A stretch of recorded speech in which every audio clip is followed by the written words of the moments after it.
This lesson is on the exclamation mark. The exclamation mark is sometimes also called an exclamation point. It is used to indicate a strong emotion, like anger or excitement. It replaces a full stop at the end of an exclamatory sentence, unless the last word is an abbreviation. We'll see examples of these. And it adds urgency to imperative sentences.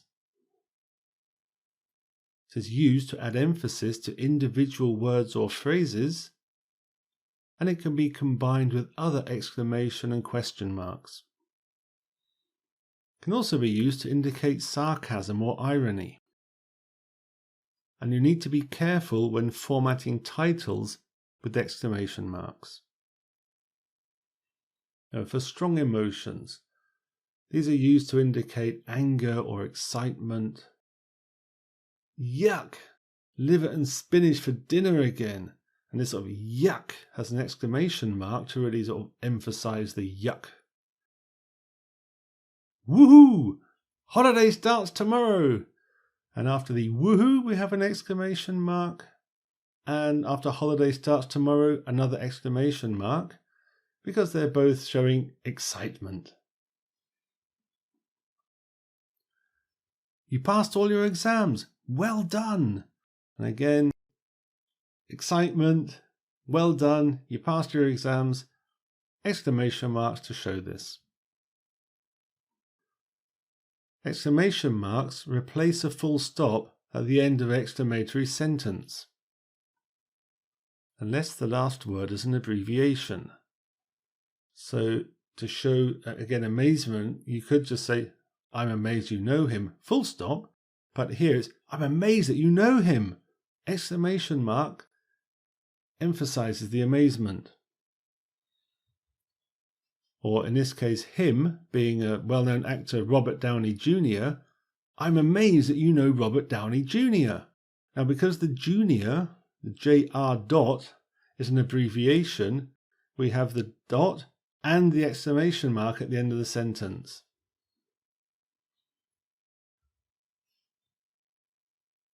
Or, my operation is scheduled for 4 a.m. Again, exclamation mark, like to emphasize the earliness of it.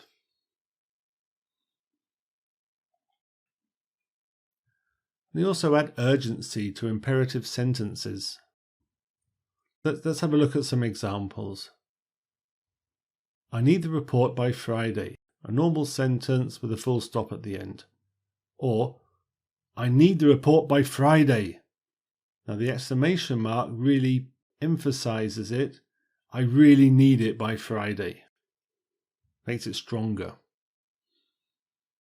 Or if someone says, you need to calm down, without the exclamation mark, or you need to calm down. It really kind of makes it a stronger expression. And you also use it to add emphasis to individual words or phrases.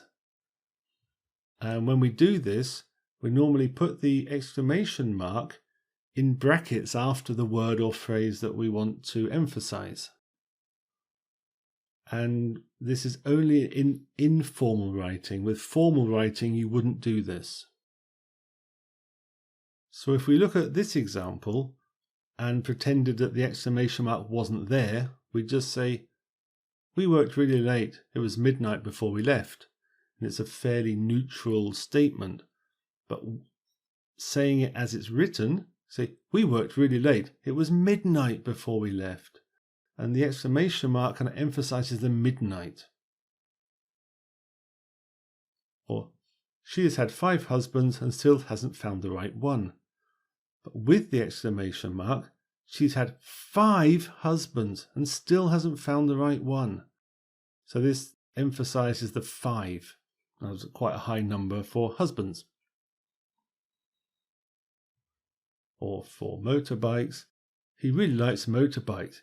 He has 10 in his garage. So 10's quite a lot to have, especially when you can only ride one at a time. or we use them in combination with other exclamation marks and question marks. And again, this is only informal writing. Don't use this in formal writing. Leave me alone, with a big row of exclamation marks, emphasizing the fact that he wants to be left alone. You can also use it with exclamation marks, as shown here. She said, "What?" And it really emphasizes like the astonishment of what this person has said. Or, "Oh my God, who does he think he is?" So we see both here. And we can use it for sarcasm. Now, the context and the tone of voice will tell us whether the person is being sarcastic or genuine. So if this was a genuine statement, someone would say, "Oh, you're so clever." But if it's a sarcastic, they say, "Oh, you're so clever." And usually have eye rolls and shaking of head to emphasize the point. Or, "She looked positively radiant," would be the nice way, but if she looked a real mess, you might say, "Oh, she looked positively radiant."